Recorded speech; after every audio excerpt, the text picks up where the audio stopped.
Hi, welcome back. This is Vinay, your computer science teacher. I'm going back to the third chapter of your 8th standard text, that is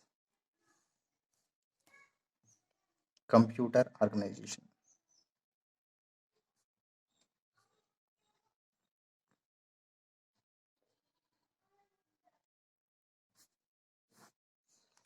So, in this computer organization, you have already seen what is input unit and its examples, what is output unit and its examples, and few things about memory unit. And in this memory unit, you already get to know that what is primary memory and what is secondary memory.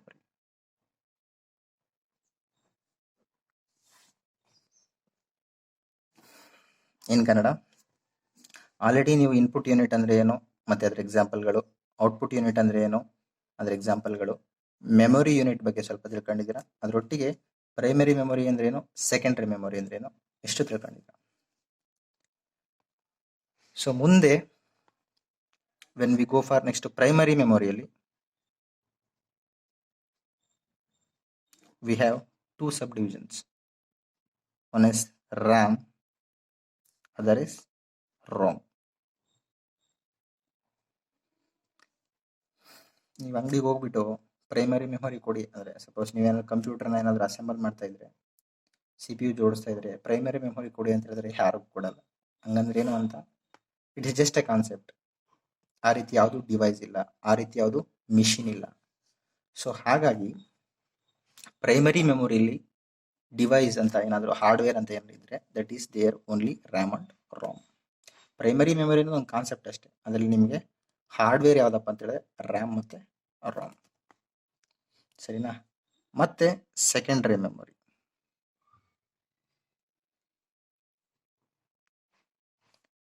Secondary ಮೆಮೊರಿಯಲ್ಲಿ ನೀವು ಮಾಡುವಂಥ work, what ever you are going to save, everything is save in hard disk drive.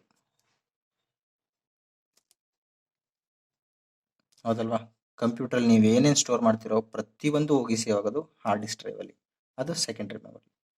ಅದನ್ನ ಬಿಟ್ಟರೆ ನಿಮ್ಮ pen ಡ್ರೈವ್ಗಳು, CD, DVD ಇವೆಲ್ಲ secondary memory. ಯಾಕಂದರೆ once you save the content it will save permanently. ನೀವು ಒಂದ್ಸಲ ಸೇವ್ ಮಾಡಿದ್ರೆ ಪರ್ಮನೆಂಟಾಗಿ ಸೇವ್ ಆಗಿರುತ್ತೆ. ಬಟ್ ಇದು ಆಗಲ್ಲ ಅಂತ ನಿಮ್ಗೆ ಗೊತ್ತಿದೆ. ಸೊ ಮೊದಲನೇದಾಗಿ ರ್ಯಾಮ್ ಬಗ್ಗೆ ನೋಡುವ. RAM is expanded as random access memory.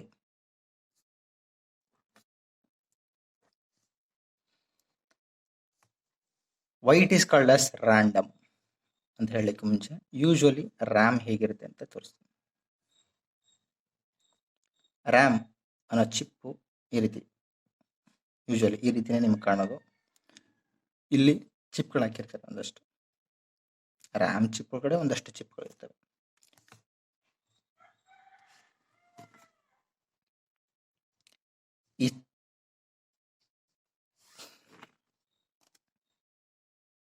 ಇಲ್ಲಿ ಚಿಪ್ಗಳಿದೆ ಅಲ್ವಾ.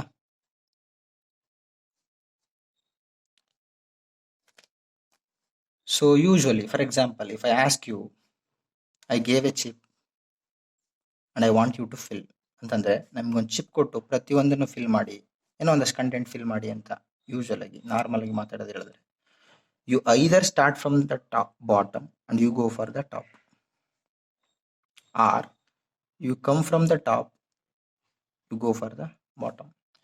ಯೂಶುವಲ್ ನಾರ್ಮಲ್ ಆಗಿ ಒಂದ್ ಕಡೆಯಿಂದ ಫಿಲ್ ಮಾಡ್ತೀರಿ, either from the top or from the bottom, ಹೌದಲ್ವಾ. ಬಟ್ ಈ ರ್ಯಾಮ್ ಅನ್ನೋ ಮೆಮೊರಿ ಸ್ಪೆಷಾಲಿಟಿ ಏನಪ್ಪ ಅಂತ ಹೇಳಿದ್ರೆ, ಇದೊಂದು ಮೆಮೊರಿ, ಓಕೆನಾ. ಯೂಶುವಲಿ ನೀವು ಸೇವ್ ಮಾಡೋಕ್ಕೂ ಮುನ್ನ ನಿಮ್ಮ ಪೇಂಟ್ ವರ್ಕ್ ಮತ್ತೆ ಮೈಕ್ರೋಸಾಫ್ಟ್ ವರ್ಡಲ್ಲಿ ಮಾಡುವಂಥ ವರ್ಕ್ ಎಲ್ಲ ಇದೇ ಚಿಪ್ಪಲ್ಲಿ ಸೇವ್ ಆಗ್ತಾ ಇರುತ್ತೆ. ಯಾವ ರೀತಿ ಸೇವ್ ಆಗ್ತಾ ಇರುತ್ತೆ ಅಂತ ಹೇಳಿದ್ರೆ, ಒಂದು ಕಡೆಯಿಂದ ಸೇವ್ ಆಗ್ತಾ ಇರೋದಿಲ್ಲ, ಕೆಳಗಡೆಯಿಂದ ಮೇಲ್ಗಡೆ ಅಥವಾ ಮೇಲ್ಗಡೆಯಿಂದ ಕೆಳಗಡೆ ಸೇವ್ ಆಗ್ತಾ ಇರಲ್ಲ. ಎಲ್ಲೆಲ್ಲಿ ಮೆಮೊರಿ ಫ್ರೀ ಇರುತ್ತೋ ಅಲ್ಲಿ ತಗೊಂಡೋಗಿ ಸೇವ್ ಮಾಡುತ್ತೆ. ಪೇಂಟ್ ನಾವು ತಗೊಂಡೋಗಿ ಇಲ್ಲಿ ಸೇವ್ ಮಾಡ್ಬೋದು, ವರ್ಡ್ನ ತಗೊಂಡೋಗಿ ಇಲ್ಲಿ ಬೇಕಾದ್ರೆ ಸೇವ್ ಮಾಡ್ಬೋದು. So that is why it is called as random. RAM memory is not going to store your content systematically, either from the bottom to the top or top to the bottom. It will store anywhere where the memory is free. In Kannada again, ನೀವು work ಮಾಡುವಂತಹ paint ಮತ್ತೆ word work save ಮಾಡಲಿಕ್ಕೂ ಮುನ್ನ ನಿಮ್ಮ content ಎಲ್ಲ ರ್ಯಾಮಲ್ಲಿ save ಆಗ್ತಾ ಇರುತ್ತೆ. ಆ ಕಂಟೆಂಟ್ನ ಅದು ಒಂದ್ ಕಡೆಯಿಂದ ಸೇವ್ ಮಾಡಲ್ಲ, ಎಲ್ಲೆಲ್ಲಿ ಫ್ರೀ ಇರುತ್ತೋ ಅಲ್ಲಿ ಸೇವ್ ಮಾಡುತ್ತೆ. ಹಾಗಾಗಿ this is called as random access memory. Random ಅಂತ ಹೇಳಿದ್ರೆ ಎಲ್ಲಾದ್ರೂ ಒಂದ್ ಕಡೆ, ಹೇಗಾದ್ರೂ ಪ್ರಾಪರ್ ಸಿಸ್ಟಮ್ಯಾಟಿಕ್ ಆರ್ಡರ್ ಇರೋದಿಲ್ಲ ಅನ್ನೋದಷ್ಟೇ. Next we go for ROM. It is expanded as read only memory. So what is the use of ROM memory ಅನ್ನೋದನ್ನ ನೋಡುವ. ಮೊದಲಿಗೆ ನೀವು ಕಂಪ್ಯೂಟರ್ನ ಆನ್ ಮಾಡಿದ ತಕ್ಷಣ, ಸ್ವಿಚ್ ಆನ್ ಮಾಡಿ CPU ಆನ್ ಮಾಡಿದ ತಕ್ಷಣ ನಿಮಗೆ ಫಸ್ಟ್ ಲೋಡ್ ಆಗೋಂಥದ್ದು ವಿಂಡೋಸ್.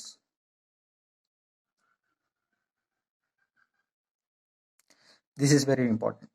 ನೀವು ಕಂಪ್ಯೂಟರ್ಲಿ ಏನೇ ವರ್ಕ್ ಮಾಡೋಕ್ಕೂ ಮುನ್ನ ಈ ವಿಂಡೋಸ್ ಅನ್ನೋದು ಲೋಡ್ ಆಗಬೇಕು. ಈ ವಿಂಡೋಸ್ ಅನ್ನೋದು ನಿಮ್ಮ ಕಂಪ್ಯೂಟರ್ಲಿ ಬರಬೇಕು. ಸೊ ಈ ವಿಂಡೋಸ್ ಅನ್ನೋದು ಹಾರ್ಡ್ ಡಿಸ್ಕ್ ಡ್ರೈವಲ್ಲಿ ಸೇವ್ ಆಗಿರುತ್ತೆ. ಪ್ರೈಮರಿ ಮೆಮೊರಿಯಲ್ಲಿ ಸೇವ್ ಆಗಿರುತ್ತೆ, ಸೆಕೆಂಡರಿ ಮೆಮೊರಿಯಲ್ಲಿ ಇರುತ್ತೆ.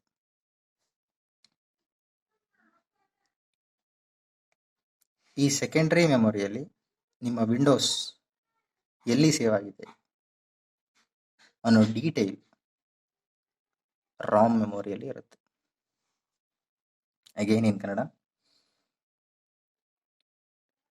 ವಿಂಡೋಸ್ ಅನ್ನೋದು ಲೋಡ್ ಆದರೆ ಮಾತ್ರ ನೆಕ್ಸ್ಟ್ ನೀವೇನಾದ್ರೂ ನಿಮ್ಮ ವರ್ಡು ಫೈಲ್ ಓಪನ್ ಮಾಡ್ಬೋದು, ಪೇಂಟ್ ಮಾಡ್ಬೋದು, ಎಕ್ಸೆಲ್ ಮಾಡ್ಬೋದು, ಏನು ಬೇಕಾದ್ರೂ ಮಾಡ್ಬೋದು, ಓನ್ಲಿ ಆಫ್ಟರ್ ವಿಂಡೋಸ್ ಓಪನ್ ಆದ್ಮೇಲೆ. ಸೊ ಈ ವಿಂಡೋಸ್ ಅನ್ನೋದು ನಿಮ್ಮ ಹಾರ್ಡ್ ಡಿಸ್ಕ್ ಡ್ರೈವಲ್ಲಿ ಎಲ್ಲಿ ಸೇವ್ ಆಗಿದೆ ಅನ್ನೋ ಇನ್ಫಾರ್ಮೇಶನು ರಾಮಲ್ಲಿ ಇರುತ್ತೆ. In English,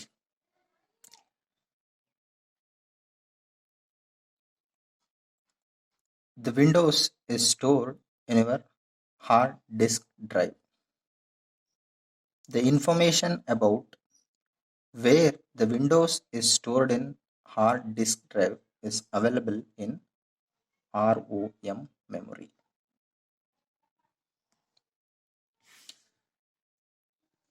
I think you understood.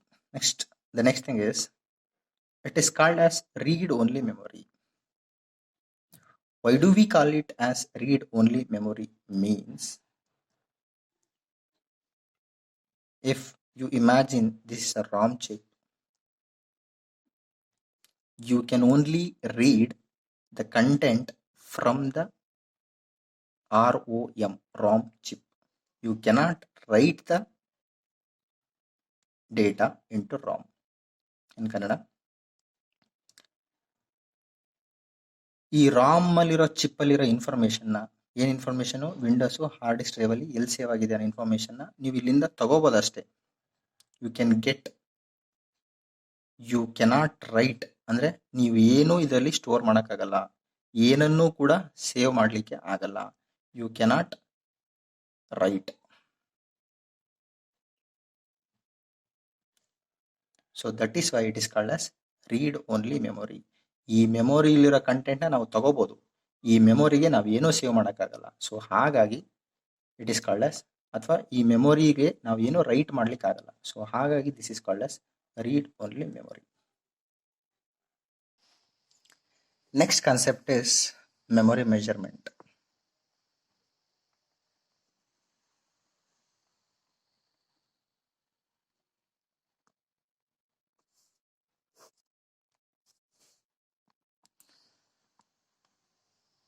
Before telling memory measurement, let me give an example.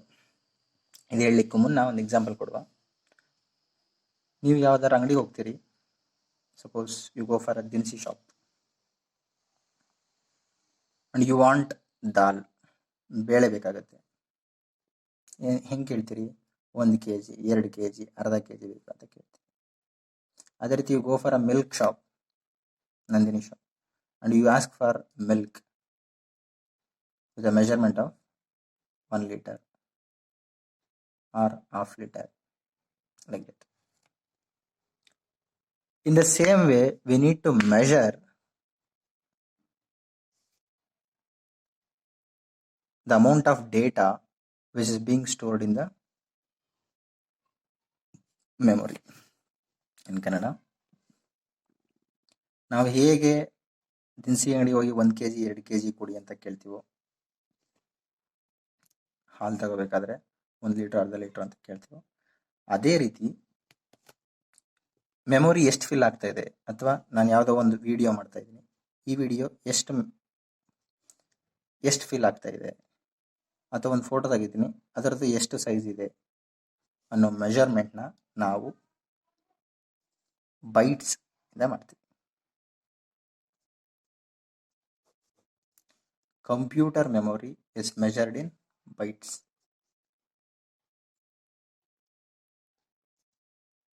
Computer memory is measured in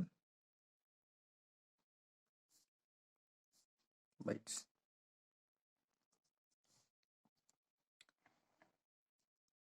so ಈ bytes ಅಂದರೆ ಏನು? Let me tell you. Suppose ಒಂದು example ಕೊಡ್ತಾ ಇದ್ದೀನಿ. ವಿನಯ್ ಅನ್ನೋದನ್ನ ಮೈಕ್ರೋಸಾಫ್ಟ್ ವರ್ಡ್, MS ವರ್ಡನ್ನು open ಮಾಡಿ ಅದರಲ್ಲಿ ವಿನಯ್ ಅಂತ ಟೈಪ್ ಮಾಡಿ ಸೇವ್ ಮಾಡ್ತೀನಿ.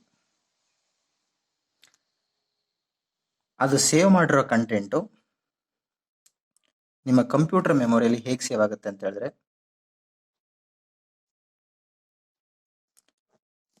ಈ ರೀತಿ zeros and ones ಅಲ್ಲಿ ಸೇವ್ ಆಗುತ್ತೆ. ನಾನಿಲ್ಲಿ ಎಕ್ಸಾಂಪಲ್ ಕೊಟ್ಟಿರೋದು 01001100. It is just example. Vinay ಅನ್ನೋದನ್ನ ರೆಪ್ರೆಸೆಂಟ್ ಮಾಡಿದ್ರೆ ಹೀಗಿರ್ಬೋದು, ನಿಮ್ಗೆ ಅರ್ಥ ಮಾಡಿಸ್ಲಿಕ್ಕೆ ನಾನು ಹೇಳ್ತಿದ್ದೀನಿ. ಬಟ್ ವಿನಯ್ ಅಂತ ಬರೆದ್ರೆ ಇದೇ ಆಗುತ್ತೆ ಅಂತ ಅಲ್ಲ. So what ever you write, ನೀವೇನೇ ಟೈಪ್ ಮಾಡಿದ್ರು, ನೀವೇನೇ ಪೇಂಟ್ ಮಾಡಿದ್ರು, ಅಥವಾ ಮತ್ತಿನ್ನೊಂದು ಏನೋ ಕಂಪ್ಯೂಟರ್ ಮಾಡಿದ್ರೆ, ಮೆಮೊರಿಲಿ ಸೇವ್ ಆಗಬೇಕಾದ್ರೆ it is stored in the form of zeros and ones. zeros ಮತ್ತು ಒನ್ಸ್ ಫಾರ್ಮ್ಯಾಟಲ್ಲೇ ಸೇವ್ ಆಗುತ್ತೆ. ಅಂತಂದರೆ ನೀವೇನೇ ಕಂಪ್ಯೂಟರ್ ಮಾಡಿದ್ರು ಕೊನೆಗೆ ಅದು 0 ಮತ್ತು 1 ಇವೆರಡೇ ನಂಬರಲ್ಲಿ ಸೇವ್ ಆಗುತ್ತೆ. ಸರಿನಾ? ಸಪೋಸ್ ನಾನು ಹೇಳಿದಕ್ಕೆ ವಿನಯನನ್ನು ಟೈಪ್ ಮಾಡಿ ನೀವು ಸೇವ್ ಮಾಡಿದ್ದೀರಾ. ಈ ಫೈಲ್ದ ಸೈಜ್ ಎಷ್ಟು ಅಂತ ಕೇಳಿದ್ರೆ ಹೆಂಗೆ ಮೆಜರ್ ಮಾಡೋದು ಅಂತಂದರೆ 1 2 3 4 5 6 7 8 ಇಲ್ಲಿರೋ ಪ್ರತಿಯೊಂದು ನಂಬರ್ 0 ಅಥವಾ 1 ಅಂತ ಕರಿತೀವಿ ಅಂತ ಹೇಳಿದ್ರೆ ಬಿಟ್ಸ್ ಅಂತ ಕರಿತೀವಿ. We call this as bits. This is 0 bit and this is 1 bit. So totally there are 8 bits. If there are 8 bits, it's called as 1 byte.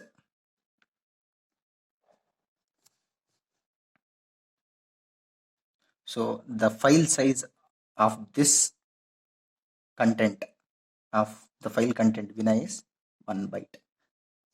ಕನ್ನಡದಲ್ಲಿ ವಿನಯ್ ಅನ್ನೋ ಟೈಪ್ ಮಾಡಿರೋ, ವಿನಯ್ ಅಂತ ಟೈಪ್ ಮಾಡಿರೋ ಫೈಲ್ನ ಸೈಜ್ ಎಷ್ಟಪ್ಪ ಅಂದರೆ 1 byte. ಯಾಕಂದರೆ 8 ಬಿಟ್ ಇದೆ. ನೀವು ಏನು ಟೈಪ್ ಮಾಡಿರ್ತೀರೋ, ನೀವು ಏನೇನು ಮಾಡಿರ್ತೀರೋ ಅದನ್ನ ಕನ್ವರ್ಟ್ ಮಾಡಿದಾಗ ಅದು 8 ಬಿಟ್ ಇದ್ರೆ 1 byte ಅಂತ ಕರಿತೀವಿ. ಸೊ ಯೂಶ್ವಲಿ ನೀವು ಒಂದೇ ಇದಿಷ್ಟೇ ಟೈಪ್ ಮಾಡಲ್ಲ, ಏನೇನೋ ತುಂಬ ಟೈಪ್ ಮಾಡಿರ್ತೀವಿ. ಅವಾಗ ಏನಾಗುತ್ತೆ 0100 1100 ಮುಂದೆ ಏನೇನೋ ಸಹನ MDRS ಅದು ಏನೋ ಟೈಪ್ ಮಾಡಿರ್ತೀನಿ. ಅದೇ ರೀತಿ 11004 ಈ ರೀತಿ. ಆದರೆ ನೀವೇನು ಕೊಟ್ಟಿರ್ತೋ ಅದೇ ರೀತಿ ಈ ರೀತಿ zeros and ones ಹೋಗ್ತಾ ಇರುತ್ತೆ. ಈ total number of zeros and ones 1024 byte. 1 byte ಅಂದರೆ 8 ಬಿಟ್. 1024 ಬೈಟ್ಸ್ ಇದ್ರೆ it is called as 1 kilobyte. Kilobyte ಅನ್ನ ಶಾರ್ಟ್ ಫಾರ್ಮ್ ಅಲ್ಲಿ KB ಅಂತ ಕರಿತೀವಿ. ಅದೇ ರೀತಿ ನೀವು ಏನೇನು ಟೈಪ್ ಮಾಡಿರ್ತೀರೋ ಅದನ್ನ ಝೀರೋಸ್ ಅಂಡ್ ಒನ್ಸ್ ಅಲ್ಲಿ ರೆಪ್ರೆಸೆಂಟ್ ಮಾಡಿದಾಗ 1024 KB ಆದರೆ ಬಂದರೆ it is called as 1 megabyte.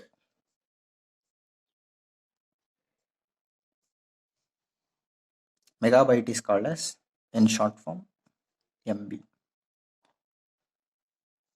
ಮತ್ತೆ 1024 MB ಇದ್ದರೆ this is called as 1 gigabyte.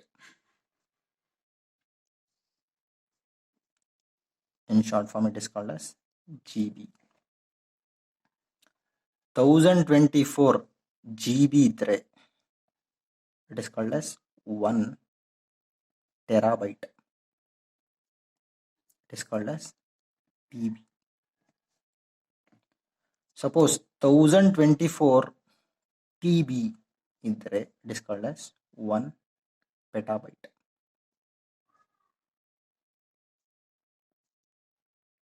PB. 1024 PB ಇದ್ದರೆ it is called as 1 exabyte.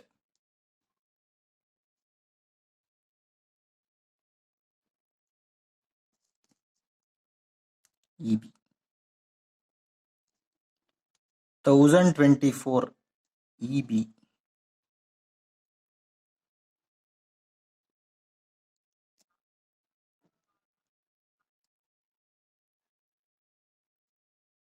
one zettabyte.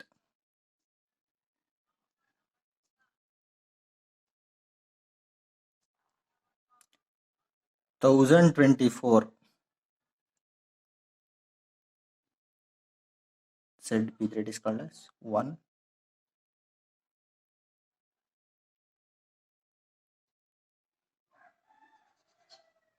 yottabyte. That is YB. ಸರಿನಾ? ಈ ರೀತಿ ಮೆಜರ್ ಮಾಡ್ತೀವಿ. So I repeat once again, ನೀವು ಏನೇನು ಮಾಡ್ತಿರೋ ಪೇಂಟ್ ವರ್ಕು ನೋಡಿ, ಏನೇ ಟೈಪ್ ಮಾಡಿದ್ರು ಕೊನೆಗೆ ಅದು ಝೀರೋಸ್ ಮತ್ತು ಒನ್ಸಲ್ಲಿ ಈ ಥರ ಸೇವ್ ಆಗ್ತಾ ಹೋಗ್ತದೆ. ಇದನ್ನ ನಂಬರ್ ಆಫ್ ಬಿಟ್ಸ್, ಪ್ರತಿಯೊಂದು ನಂಬರ್ ನಾವು ಬಿಟ್ಸ್ ಅಂತ ಕರಿತೀವಿ. ಇದು ಬಿಟ್ಸು ಸಪೋಸ್ 8 ಬಿಟ್ಸ್ ಇದ್ರೆ 1 ಬೈಟ್ ಆಗುತ್ತೆ. 1024 ಬೈಟ್ ಅಂದರೆ 1024 ಅದೆಲ್ಲ ಬೇಡ, just let you know simply. 1024 byte ಇದ್ರೆ ಅದನ್ನ 1 KB ಅಂತ ಕರಿತೀವಿ. 1024 KB ಇದ್ರೆ 1 MB ಅಂತ ಕರಿತೀವಿ. 1024 MB ಇದ್ರೆ 1 GB ಅಂತ ಕರಿತೀವಿ. 1024 GB ಇದ್ರೆ 1 ಟೆರಾಬೈಟ್ ಅಂತ ಕರಿತೀವಿ. 1024 TB ಇದ್ರೆ 1 ಪೆಟಾಬೈಟ್ ಅಂತ ಕರಿತೀವಿ. 1024 PB ಇದ್ರೆ 1 ಎಕ್ಸಾಬೈಟ್ ಅಂತ ಕರಿತೀವಿ. 1024 EB ಇದ್ರೆ 1 zettabyte ಅಂತ ಕರಿತೀವಿ. 1024 ZB ಇದ್ರೆ 1 yottabyte ಅಂತ ಕರಿತೀವಿ. I think you understood. So ಈ ಚಾಪ್ಟರ್ನ ರಿಲೇಟೆಡ್ ಕಂಪ್ಯೂಟರ್ ಆರ್ಗನೈಸೇಷನ್ ಅನ್ನೋ ಚಾಪ್ಟರ್ನ ಪೂರ್ತಿ ನೋಟ್ಸ್ ನಾನು ನಿಮಗೆ ಶೇರ್ ಮಾಡ್ತೀನಿ. ಏನಾದರೂ ಡೌಟ್ಸ್ ಇದ್ದರೆ ನನಗೆ ಮೆಸೇಜ್ ಮಾಡಿ. Thank you.